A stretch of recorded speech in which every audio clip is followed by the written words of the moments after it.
In the last class, we were discussing about boring machines, in which we have discussed horizontal type boring machines. Now, we are going to discuss vertical type boring machines and other types. So, let's start. Vertical boring machines.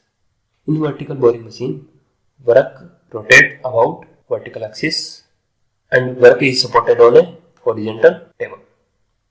And tool is stationary except for feed. It means tool does not rotate and given movement for feeding.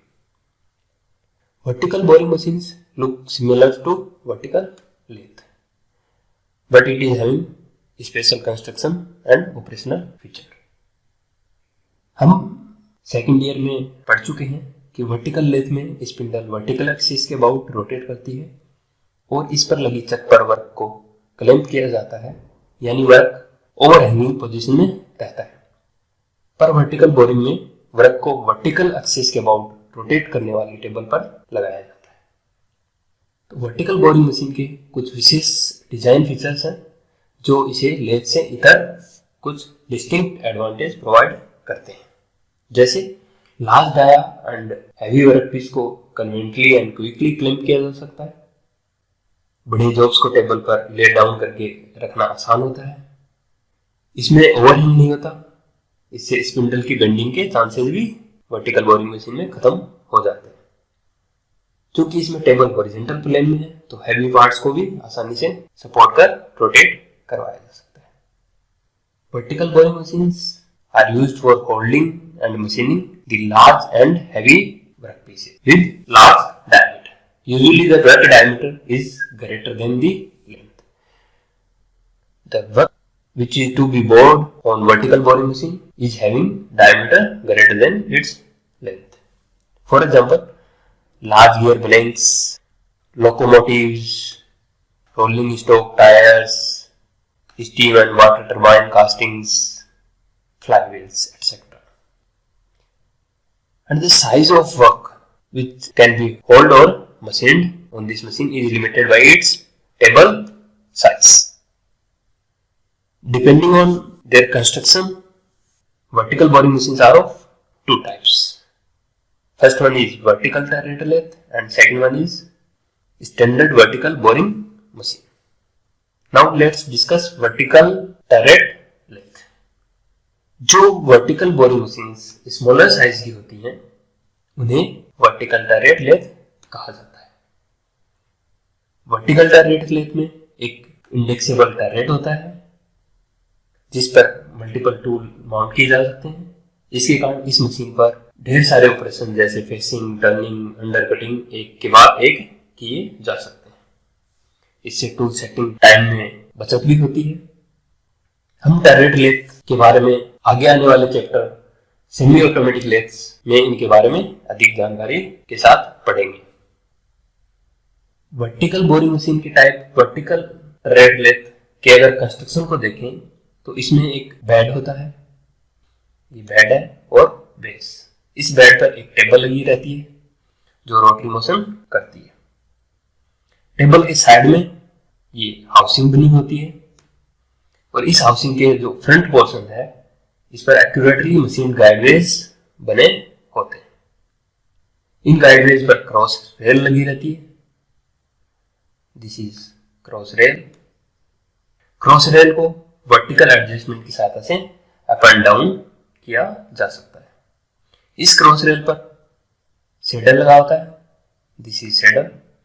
इसे cross wise यानी cross rail के along move किया जा सकता है। और saddle पर turret लगा हुआ है। टरेट 4 स्टेशन और 5 स्टेशन और हेक्सागोनल टाइप का हो सकता है। टरेट को वर्टिकल प्लेन में भी अप डाउन किया जा सकता है। साथ में टूल पोजीशन बदलने के लिए ये रोटेशनल मूवमेंट भी कर सकता है। Vertical turret lathe rail road, wheels, piston rings, gear blanks जैसे कंपोनेंट्स की टर्निंग और बॉडी करने के लिए अधिक सुटेबल होती है।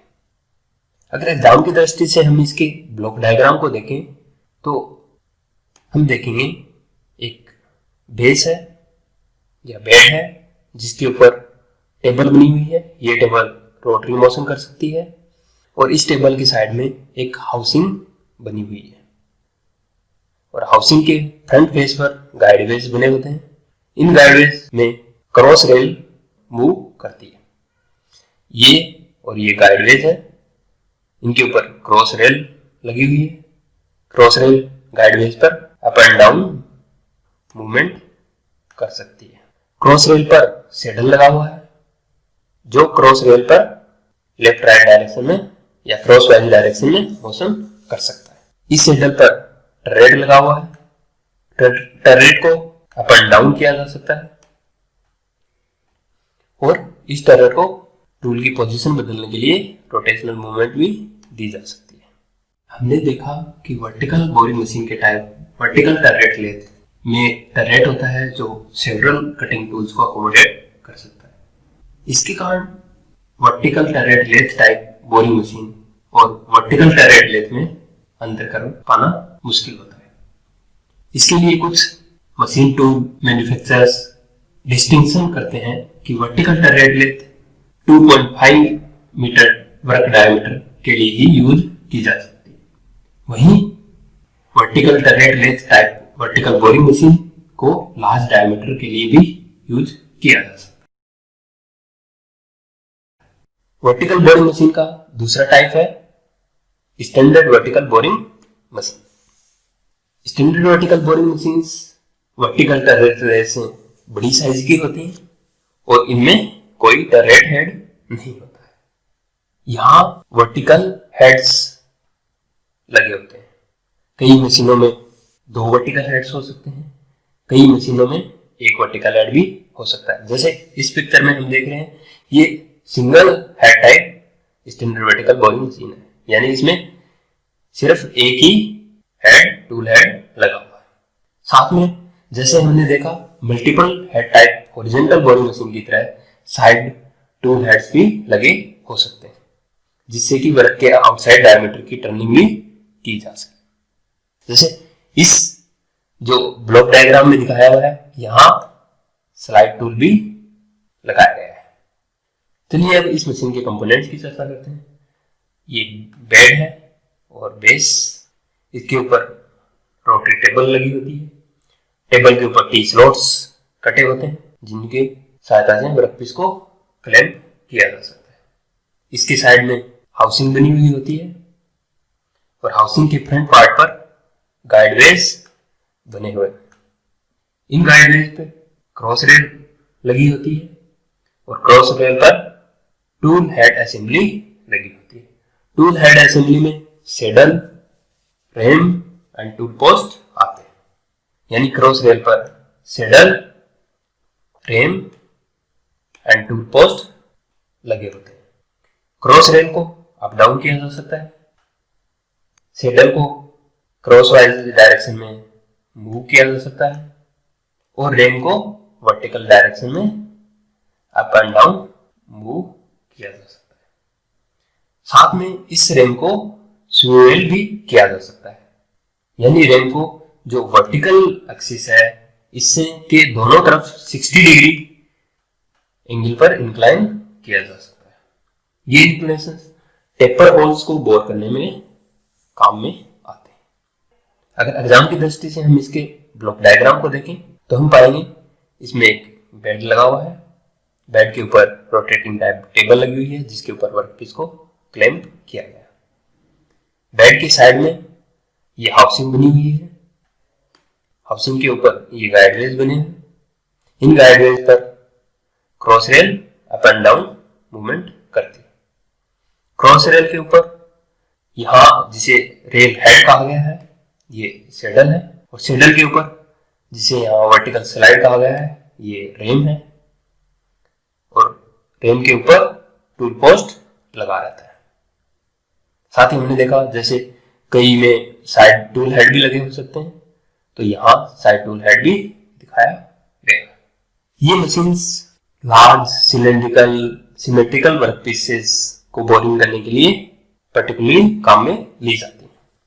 इनके द्वारा हम टरबाइन कास्टिंग, लोकोमोटिव टायर्स जैसे कंपोनेंट्स की मशीनिंग कर सकते हैं। यहाँ जो फोटो और डायग्राम दिखाए गए हैं ये standard vertical type boring machine जिसमें 2 टूल हेड्स लगे रहते हैं उनका है। यहाँ हम देख रहे हैं हाउसिंग या कहें 2 कॉलम्स हैं, कॉलम्स में गाइडवेज बने हुए हैं, गाइडवेज पे क्रॉस रेल लगी हुई है और क्रॉस रेल पर 2 टूल हेड असेंबलीज लगी हुई है। यानी क्रॉस रेल पर सेडल लगा हुआ है और सेडल के ऊपर रेम लगी हुई है और रेम पर ये टूल हेड लगा हुआ है और ये बेड है, ये रोटेटिंग टाइप टेबल है जिसपे वाइस या क्लैंपिंग डिवाइस लगी हुई है। ये कंट्रोलिंग सिस्टम है। अगर इसकी डायग्राम को देखें तो हम देख पा रहे हैं यहाँ बेस है, बेस के ऊपर वर्क टेबल लगी हुई है जो रोटरी मोशन कर सकती है, उसके ऊपर large diameter work part fix किया हुआ है और जो हाउसिंग है, हाउसिंग में जो 2 कॉलम है उनमें बने गाइडवेज में क्रॉस रेल लगी हुई है। ये cross rail up and down movement कर सकती है और क्रॉस रेल पर लगे सेडल क्रॉस वाइज डायरेक्शन में मूव कर सकता है और सेडल पर लगी ram up and down move कर सकती है और इस पर टूल पोस्ट लगा रहता है, टूल पोस्ट पे टूल लगे रहते हैं। साथ में अगर साइड टूल हेड लगा हुआ है तो सेडल के ऊपर साइड टूल हेड भी लगा हो सकता है। अब parts of vertical boring machine पे चर्चा करते हैं। हम अभी vertical turret type and standard vertical boring machine के पार्ट्स देख चुके हैं। वर्टिकल बोरिंग मशीन के पार्ट्स हैं, उन्हें सबसे पहला है बेड। बेड कास्टिंग से बनाया जाता है and top of bed is finished to provide bearing surface for table and bed is housing spindle and pinion that is rotating the table and it is made of casting because complicated shape can be easily casted by casting. Second one is table. We have seen that table can be rotated and it is a circular casting mounted on the bed. The horizontal surface of this table is finished and provided with T-slots, chucks or other holding and clamping devices. Bottom side of table is equipped or provided with bevel, gear and pinion arrangement. Bevel, gear and pinion are used to drive the table. Sometimes helical pinion is also used. Next one is housing. Housing is consisting of 2 vertical members which is on the side of bed. These are made of ribbed construction so that we can provide rigidity to them. And front part of housing is accurately machined and guideways are provided for cross rail. Next one is cross rail. Cross rail is the horizontal member which moves on guideways. It can be moved up and down to accommodate different heights of workpiece and the front face of this cross rail is also accurately machined to provide guideway for set or for tool head assembly. Next one is tool head assembly. Tool head assembly consists of saddle, ram and tool post. Tool head assembly is situated on cross rail. The saddle is mounted on cross rail and it can slide crosswise. And the ram is fixed on saddle and it can be moved up and down. And it consists tool post. Tool post is used to hold the boring tool or boring bar. There is a boss taper in which taper of boring bar can be fixed. These are the main part of vertical boring machine. Next is the size of vertical boring machine. The size of a vertical boring machine is specified by the diameter of its table or chuck that is measured in millimeter. We have seen that the size of horizontal boring machine is specified by its spindle dia or diameter of spindle, while the size of vertical boring machine is specified by diameter of its taper. We have seen that the size of work is limited by work taper. So size of vertical boring machine is given by diameter of its taper. Sometimes it is also specified by the swing diameter of largest work, which can be accommodated on this machine. Because vertical boring machines are usually used for large diameter works, and the size of vertical turret lathe type varies from 600 mm to 2000 mm, while the size of a standard vertical boring machine is as high as 6000 mm. We have already seen that standard vertical boring machines are larger than vertical turret lathe. And to specify a vertical boring machine fully, we need more parameters like spindle motor, that is given in horsepower or kilowatt, spindle speeds, number of feeds and length of feed, floor space required for machine, and weight of the machine. These parameters are required to specify a vertical boring